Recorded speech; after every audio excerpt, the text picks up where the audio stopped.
Assalamu alaikum everyone. This is Mr. Tarusain and you are watching Mini Stories.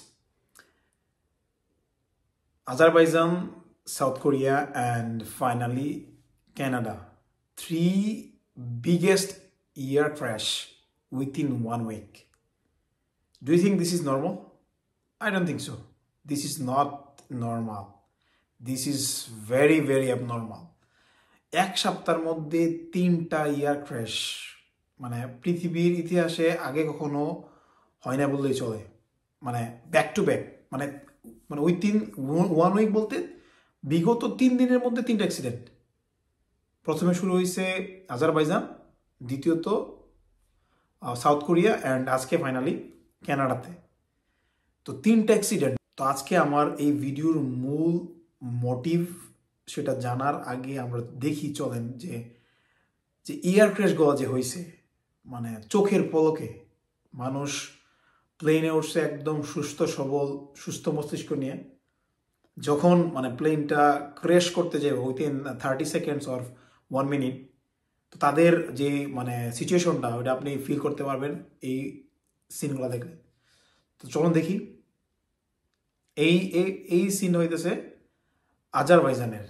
তো আজারবাইজানে প্লেনটা মানে যারা যে লোকটা ভিডিওটা করতেছিল উনি হয়তো ভাবতেছিল যে উনি যে প্লেনের যে পাইলট আছে উনি হয়তো বা মানে দুষ্টুমি করতেছে, মানে উনি এটাকে এরকমভাবে নিতেছিল, কিন্তু ফাইনালি দেখা গেল যে প্লেনটা মানে উপর নিচে হইতে একদম জমিনে ধসে পড়ছে। এবং মানে যতক্ষণ পর্যন্ত আমাদের আল্লাহ সুবহানাহু ওয়া তাআলা আমাদের সাথে আছে, আমাদের মানে ক্ষতির সম্ভাবনা নাই বললেই চলে, 0% ক্ষতি।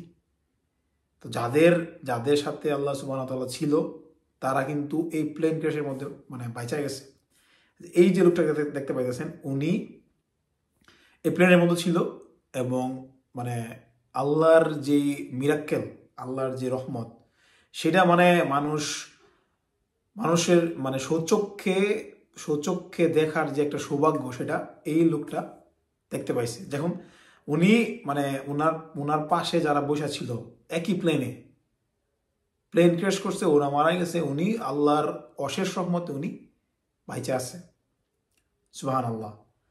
কিন্তু এই বাকি যে ক্র্যাশগুলো হয়েছে দেখেন এই ভিডিওটা এটা হইতেছে সাউথ কোরিয়ার, মানে চোখের পলকে 181 জন ওই 30 সেকেন্ডের মধ্যে রানওয়েতে আসার পর 30 সেকেন্ডের মধ্যে একদম ক্র্যাশ হয়ে গেছে। মানে ওরা কি মানে জানতো যে এরকম একটা ইনসিডেন্টের সম্মুখীন ওরা হবে? ওরা জানতো না।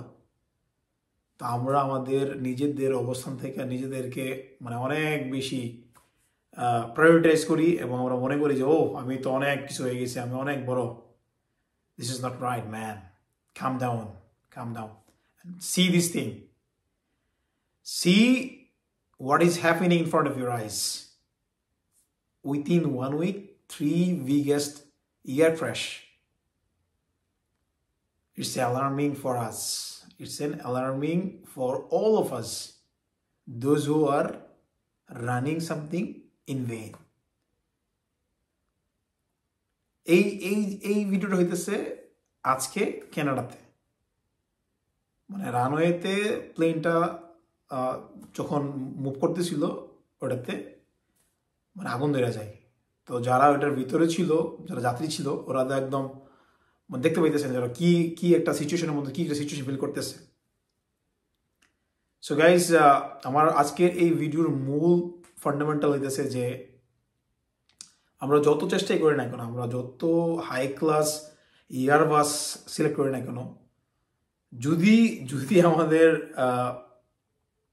লাক ফেভার না করে, আল্লাহ সুবহানাহু ওয়া তাআলা আমাদের সাথে না থাকে, তাইলে this is gonna happen. So say always আলহামদুলিল্লাহ। আর আজকের এই ভিডিওর মূল ফান্ডামেন্টাল হইতেছে যখনই আপনারা ট্রাভেল করবেন যে কোনো প্লেসে, সেটা এয়ারবাস হোক বা ট্রেন হোক, বাস হোক অথবা কার হোক, বা আপনি হাইটে যেতেছেন, অলওয়েজ আয়াতুল কুরসি পড়বেন এবং দেখবেন আল্লাহ সুবহানাহু ওয়া তাআলা আপনাদেরকে মিরাক্কেলভাবে সেভ করতেছে। যেমন এই যে আজারবাইজানের যে লোকটা দেখতে পাইছেন উনি কিন্তু মানে আল্লাহর নাম নিতেছিল, যদিও প্লেনে সবাই আল্লাহর নাম নিতেছিল, কিন্তু আনফর্চুনেটলি ওদের হয়তো বা পৃথিবীর সফর এতটুকু পর্যন্তই ছিল, যার জন্য ওরা চলে গেছে পৃথিবী ছেড়ে। কিন্তু আল্লাহ ওনাকে বাসায় রাখছে। তার জন্য আমাদেরকে প্রতিনিয়ত যখনই আমরা বের হবো বাসা থেকে বা কোনো জার্নিতে যাব, অলওয়েজ আয়াতুল কুরসি পড়ে আল্লাহর নাম নিয়ে বের হবো। Thank you very much for watching guys. আল্লাহ হাফিজ, আসসালামু আলাইকুম।